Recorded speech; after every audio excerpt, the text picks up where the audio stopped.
Chibia, Yeti, and Semfofro, A1 Casamudi share Mary Good, and I just say latest update there, Quadieba, it be Ebedum.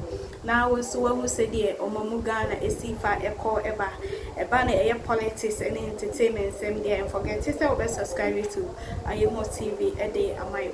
Yamora and Sam Modia, and I just say, your president, John Dramani Mahama, and I just say, or the list. Be about mountain, so about the original ministers, and about 10 wages, and so far about mountain. So now, so who PM and crying there, and I just say, a just them just a confusing, I'll strike it. Why any Asem Headquaters, and I will PM a Santa Mountain Musa answer dear, oh, a whole crowd there, a Johnny Ed.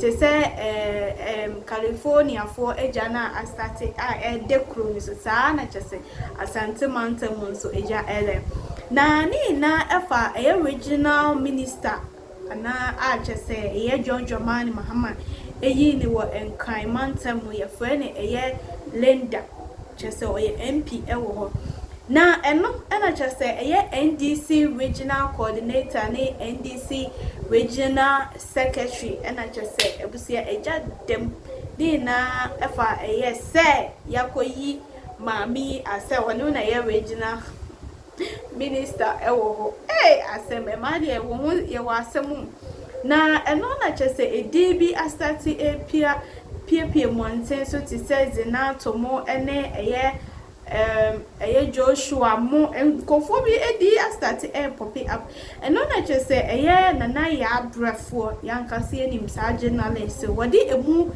details about emonte a ebi aka mensa mensa o come no na yenkotie mbra na adwenche bi awo so won waja me e comment section ase ede amai ye mbona ba so say ya nupanu ene ne chairman edi asi ani what so Anthony nupanu organizer na so mo ntokwa regional organizer one regional chairman. Oh, Neso mo de omo ntokwa de nef. Em said na huni mo mama nef me no omo ntokwa de nef opposition. Efri opposition ba kai say. Na sanka ba ba regional chairman akrampo de group ba bi mema bi kra nko hwie nkwan agu ne so. What say? Asibo. Kama bi ko hwie nkwan agu ne so. Say no mo kika asa wa fa party na mo ne bo. Omo by this day. As wo so ya kwadashi man. Me wo mo kika na me ka bi asimo e madamfo. Wo mo si kwadashi man. Wo be kwa kwato party na di. Yeah. Oh, wo mo kika no samba wo mo say Valerie so ya say wo bo Greater Accra NDC party. Wani ne yam so na nya yam ketwa. You want nya win na ba dia na nka no nka asem don no so pa. Who say omo by the first year controversy about mu ntemu no. Bra regional chair. Control letter say appointment nkofo mfa ma wo so onim ho hwe because party no enko trans ye say wo mo qualify appointment bia no we bia it is our party no sa letter no party for no NDC regard this party no mo fa anya hwe eti regional executives ne de ashimo no mo problem de da na say nkodi ni buy no win ni buy no e na akata so kaka organizer na tire se o kwa parliament ya deputy clerk wo ho no mo so wo kwa ahumje wo so wo abai na ekwa ye na nado abai kwaton V8 man wo o shi V8 man say 13,000 or 17,000 what well me what a what V8 13,000 V8 what a wow ti bakwaje ka no yes ya kwa na kwa so atira sibo nupo nu na eka na semu asimo akeka ba hwe the way nupo mo oh yeah dem na kwa me mu hu na me de ato dia chance power no ba ye no wo ma frase akoko na ntokwa de besi wo mu twa mu bloso nya botre nya sem kito nya botre na nko ba bia I didn't know after 1 week and President Kobo so go gas after the medical. Now 14 days. After year appointment ever. But friend wo yi bie. Idea say we expect to see ni besi. Sir, it's appointment be cause what dey atokwa wo. Na me kwaji card e ntokwa be na wo mu. Na obi atoka mani anyo ho me. Ai, me untimi nkwaji say wo be fam na kwa so na akwaji. Ai na obi so wo shi nka ma obi a.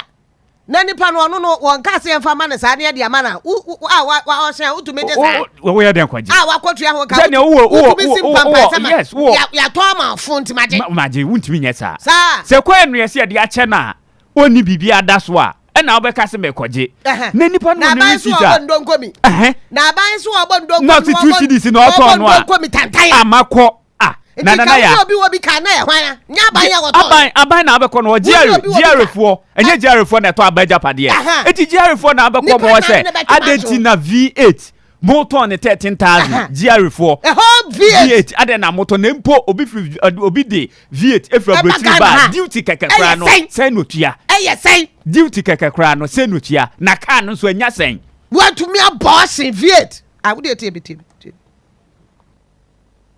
or call retirement car we use for 9 years no Land Cruiser V8 ya auction am on 13,000 cedis. And they will charge you 20,000. 13,000. 130 million. We see Land Cruiser V8.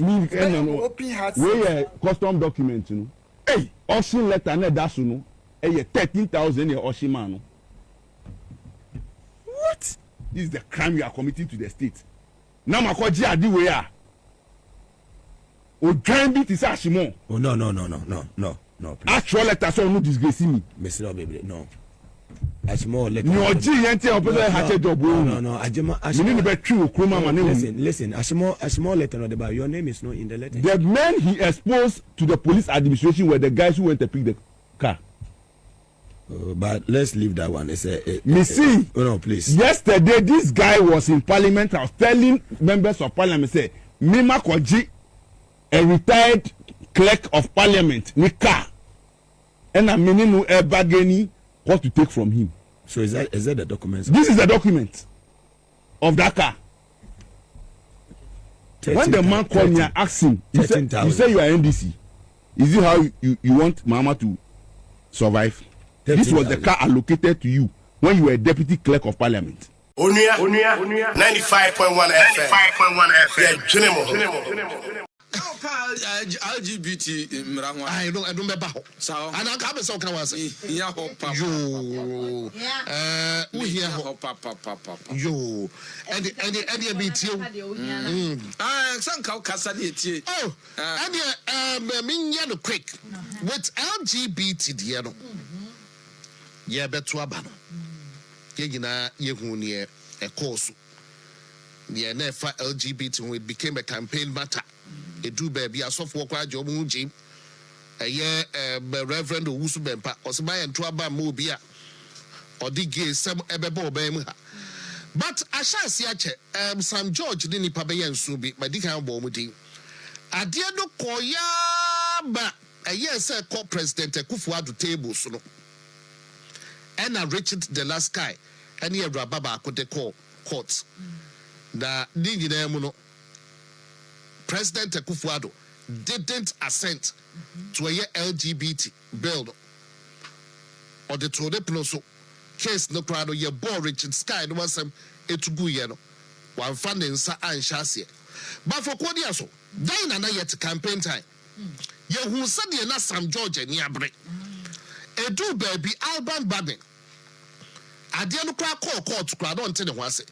I trust her by so what directed Clark no say on Shannon Sanko President Kufuwa table so don't consign.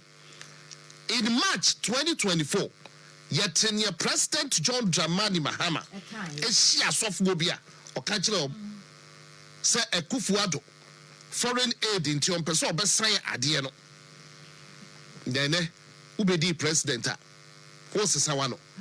Endra Ghana Catholics Bishop Obokosrano. No more Kosrano no and Commode Duana no boy, but Baku a PM a that to do with LGBT. Now, Master Bosheba, where the Wadaruma sanka video na ye ready. Babe Mav Bosheba any video no. The shed the President John Dramani Mahama a catch a year a handful. What happened? So it looks like it's become a tradition that is continuing to, happen, and so we need to see how we can arrest the situation. So we'll take note of that, and I think that together we can find a solution to it. I've appealed several times to people to, act differently and not do the same things that happened before, because the people of Ghana repose a certain confidence in us that we'll do things differently. And so we mustn't say because these people did it at this time, we also are going to do the same thing. And so the invading of government offices, going to take over government offices and things must stop. Ministers are being appointed. Once they take office, all this is going to unfold in an orderly manner. And so I once again reiterate my call to all the people who are doing that to stop. With regards to the proper human sexuality, and it's quite a long name, proper family values bill. If you remember, there was a court case that injuncted the speaker from forwarding it to the president, and also restrained the president from receiving the bill. Eventually, that case was disposed of in December, I think on the 18th or so. Yeah, so it meant that the injunction had been cleared. But as far as I know, the bill did not get to the president for assent. And so the convention is that all bills that are not assented to before the expiration of the life of Parliament expire. And so that bill effectively is dead, it has expired. I don't know what the promoters of the bill intend to do, but I do think that we should have a conversation on it again so that all of us, if we decide to move that bill forward, move it forward with a consensus. And probably it shouldn't be a private member's bill, it probably should be a government bill with government behind it after consultation with all the stakeholders to see how we're able to move this forward. But it leads us back to the discussion we had that if we're teaching our values in school, we won't need to pass a bill to enforce, our family values.